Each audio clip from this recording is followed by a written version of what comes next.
Hello everyone, welcome back to the channel. In today's video, I'm going to be talking about free apps that are going to be very helpful to you while traveling internationally and maybe domestically in the US. So the first one I have is XC Currency. This is what it looks like. It's this one right here, and this is what it looks like. Basically, you can type in, if you're American, you can type in, or anyone from any country, but I'm just gonna use American as an example. You can type in US dollars, and then it'll tell you how much that is in British pounds. So if you wanna take out a certain amount of money, you'll know how much it's worth.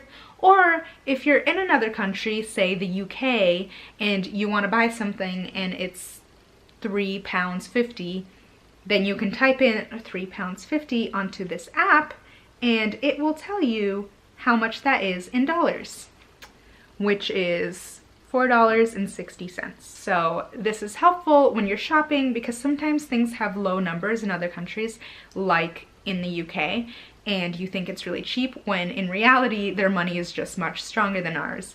It's really helpful to have an app so that you know how much you're spending. Another app that is helpful is Google Translate.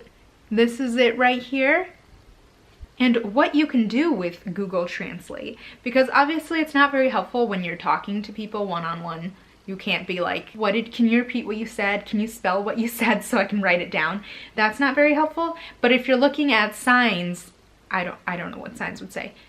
If you're looking at signs and they say right or left, or I don't know.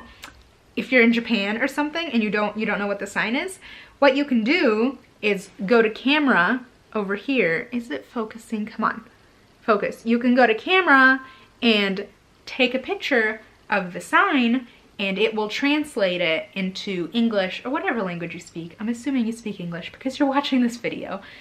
And it will translate it, and then you will be able to understand what the sign says. Oh, stop! That's something signs say. I am just getting over a cold. I'm very sick. Also, I'm still jet lagged from my last trip. Don't judge me.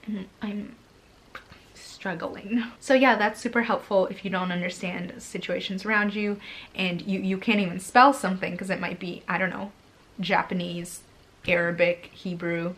You just take a picture of it and it'll translate it for you, which is really, really nice. And it's really nice to have a translation app just so you know what things are. Like if you're in a restaurant and you have no idea, you can type things in real sneakily and then be like, oh, that means butter and toast. I don't know. Yep. Another app that I found super helpful while I was studying abroad was Pact Point. This is Pact Point, and basically it looks like that.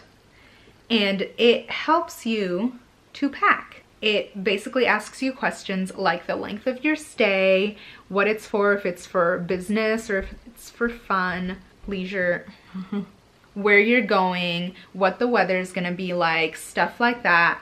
And then it'll remind you of certain things that you don't think about. Like it'll be like, I don't know, if you're going to like the beach, it'll be like, don't forget sunscreen and don't forget all these little things that you don't really think about. It's really helpful for that, and it'll be like 3 pairs of clothes and then you can rewear this. It really helps me like stay on task because when I'm trying to think of lists, I oftentimes forget what I need, whereas Pact Point really helps you stay on track. Next, we have Maps, and that works for Apple Maps or Google Maps, either or, whichever one you fancy more. I'm a really big fan of Google Maps and I don't love Apple Maps, but you know, that's just my personal preference. And what you need to learn on this is the public transportation setting.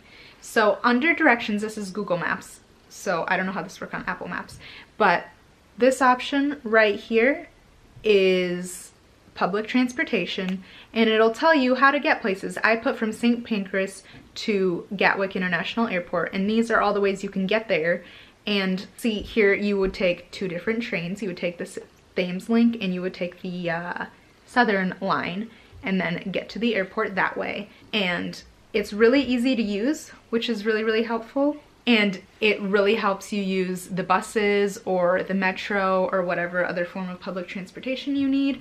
And if you don't have Wi-Fi and you need to know these maps, all you do is just screenshot the directions right here and then you'll figure it out.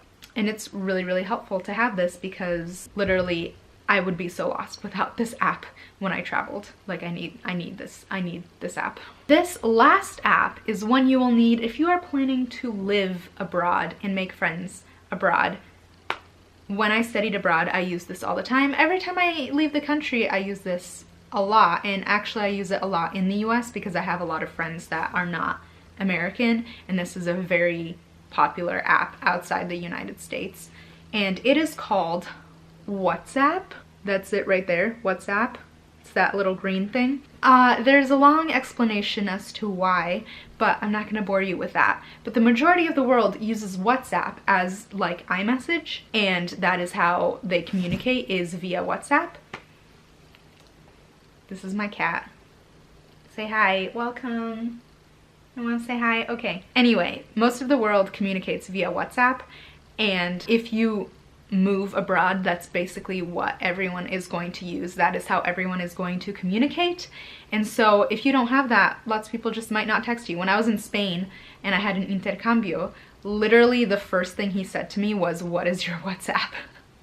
He like wouldn't even, like the first text he sent was WhatsApp, and I sent him the number, and I think I asked him a question as well to be like, when can we meet up? And intercambio is just like a student who speaks in Spain. He spoke Spanish, he was learning English. I spoke English, I was learning Spanish. So we would like hang out and teach each other the language we were trying to learn.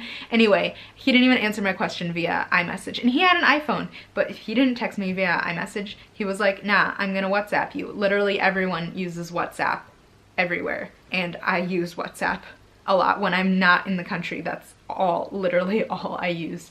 And even in the country, that's what I use a lot. So if you are planning to live abroad, download WhatsApp, because millions and millions, hundreds of millions of people use it. And you know, you'll make friends easier maybe because they'll talk to you more. I don't know, just do it. You know what, just do it. I don't know why. Just if you're gonna live abroad, download WhatsApp. If you're just traveling abroad, then you do you keep your iMessage or whatever phone you have. But yeah, you guys don't have to download any of these things. If you don't want to, you can live your life. I'm just telling you from my wisdom, I'm kidding, from my experience, but you do not have to follow it because, yeah, you don't have to. But thanks so much for watching this video. Please subscribe to our channel and let us know in the comments below what type of videos you want to see. I know this is a travel channel, but you know, I don't know what trips we're gonna take next.